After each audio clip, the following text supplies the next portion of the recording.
السلام علیکم ورحمۃ اللہ وبرکاتہ۔ ایک بھائی کا سوال یہ ہے کہ اگر کوئی صرف فرض نماز پڑھے اور سنتیں اور نوافل نہ پڑھے تو اس طرح سے اس کی نماز ہو جائے گی یا نہیں ہوگی؟ مثلاً ظہر کے اندر 12 رکعتیں ہیں، 4 رکعت سنت، 4 رکعت فرض اور 2 سنت اور 2 نفل۔ اب اگر کوئی صرف 4 فرض پڑھتا ہے، باقی سنتیں اور نفل نہیں پڑھتا، تو اس کی نماز ہوگی یا نہیں ہوگی؟ تو یاد رکھے کہ فرض نمازیں جو بھی ہیں، ہر نماز کے اندر جتنی فرض نماز ہے، فرض رکعتیں ہیں، وہ تو پڑھنا ہی ہے، ضروری ہے، لازم ہے، اور اس سے تو کسی بھی صورت میں چھٹکارا ہے ہی نہیں، ہر حال میں پڑھنا ہے فرض نماز۔ ہر نماز کے اندر فجر میں 2 فرض ہیں، ظہر میں 4، عصر میں 4، مغرب میں 3 اور اسی طرح عشاء میں 4۔ اسی طرح سے جو نماز وتر واجب ہے وہ بھی پڑھنا ضروری ہے، وہ بھی کسی طرح سے چھوڑ نہیں سکتے، ہر حال میں پڑھنا ہے۔ اب اس کے علاوہ سنتیں اور نوافل رہ جاتی ہے، تو سنتوں کے اندر جو سنت مؤکدہ ہے، جیسے ظہر کی 4 رکعت سنت فرض سے پہلے اور 2 رکعت فرض کے بعد، اور اسی طرح سے فجر کی 2 سنت مؤکدہ ہے، مغرب کے فرضوں کے بعد 2 سنت مؤکدہ کے فرضوں کے بعد جو 2 سنت مؤکدہ ہے، یہ بھی پڑھنا ضروری ہے۔ اگر کبھی اتفاقاً کسی ضرورت کے تحت، کسی مجبوری کے تحت اور کسی عذر کی وجہ سے کبھی کبھار چھوٹ جاتی ہے اتفاقاً، مثلاً آپ سفر میں جا رہے ہیں، ظہر کی نماز کا وقت بہت کم ہے،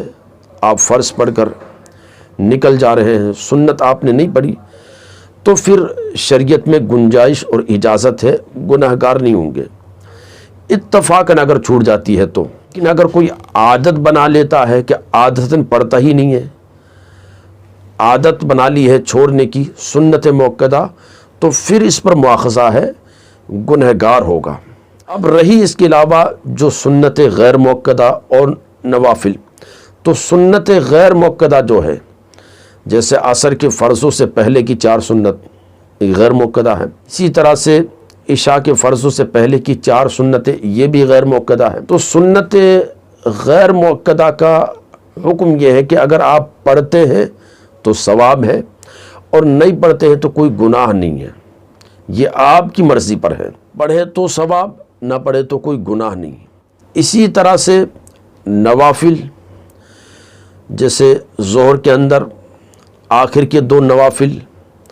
اسی طرح مغرب میں آخر کے 2 نفل نماز عشاء میں وتر سے پہلے 2 رکعت نفل نماز اور وتر کے بعد 2 رکعت نفل نماز، یہ جو نوافل ہیں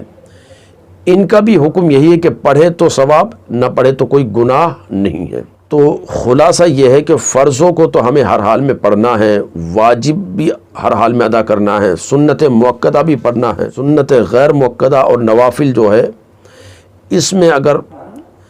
پڑھتے ہیں تو ثواب اور نہیں پڑھتے ہیں تو کوئی گناہ نہیں۔ اور سنت مؤکدہ جو ہے وہ کبھی اتفاقاً کسی مجبوری کے تحت، کسی حاجت شدیدہ کے تحت، کسی عذر کی وجہ سے اتفاقاً کبھی کبھار کوئی چھوٹ گئی تو پھر اس میں گناہ نہیں ہے، شریعت کی طرف سے گنجائش ہے۔ لیکن عادت بنا لیتا ہے چھوڑنے کی کوئی، تو پھر وہ گنہگار ہے۔ لیکن جو سنت غیر مؤکدہ اور نوافل ہیں یہ بھی ہمیں پڑھتے رہنا چاہیے، کیونکہ بروز قیامت جب ہماری نمازوں کا حساب و کتاب ہوگا، فرائض یا واجبات میں کہیں کوتاہی یا کمی ہوگی، تو ان نوافل کے ذریعے سے، یہ سنت غیر مؤکدہ کے ذریعے سے اس کمی کی بھرپائی کر دی جائے گی۔ تو بعض جو ہمارے بھائی یہ پڑھتے ہیں کہ صرف فرض پڑھ لو یہ کافی ہے، ایسا نہ کریں، بلکہ فرضوں کا بھی اہتمام کریں اور سنت مؤکدہ ہے ان کو بھی پڑھیں، ساتھ میں جو سنت غیر مؤکدہ ہے، نوافل ہے، ان کا بھی اہتمام کرتے رہیں۔ دلیل ہے کہ فرض تو ہر حال میں پڑھنے ہیں، واجبات پڑھنے ہیں، اور سنت مؤکدہ بھی اتفاقاً کبھی چھوٹ جاتی ہے تو گنجائش ہے، اور سنت غیر مؤکدہ اور نوافل جو ہے یہ پڑھیں تو ثواب، نہ پڑھیں تو گناہ، لیکن پڑھنے میں فائدہ ہے، کیونکہ ہمارے فرائض میں جو کمی ہوگی آخرت میں وہ ان کے ذریعے سے اس کمی کو پورا کر دیا جائے گا۔ اس ویڈیو کو اپنے دوستوں تک ضرور شیئر کریں، ساتھ ہی ہمارے اس چینل کو سبسکرائب بھی کر لیں۔ السلام علیکم ورحمۃ اللہ وبرکاتہ۔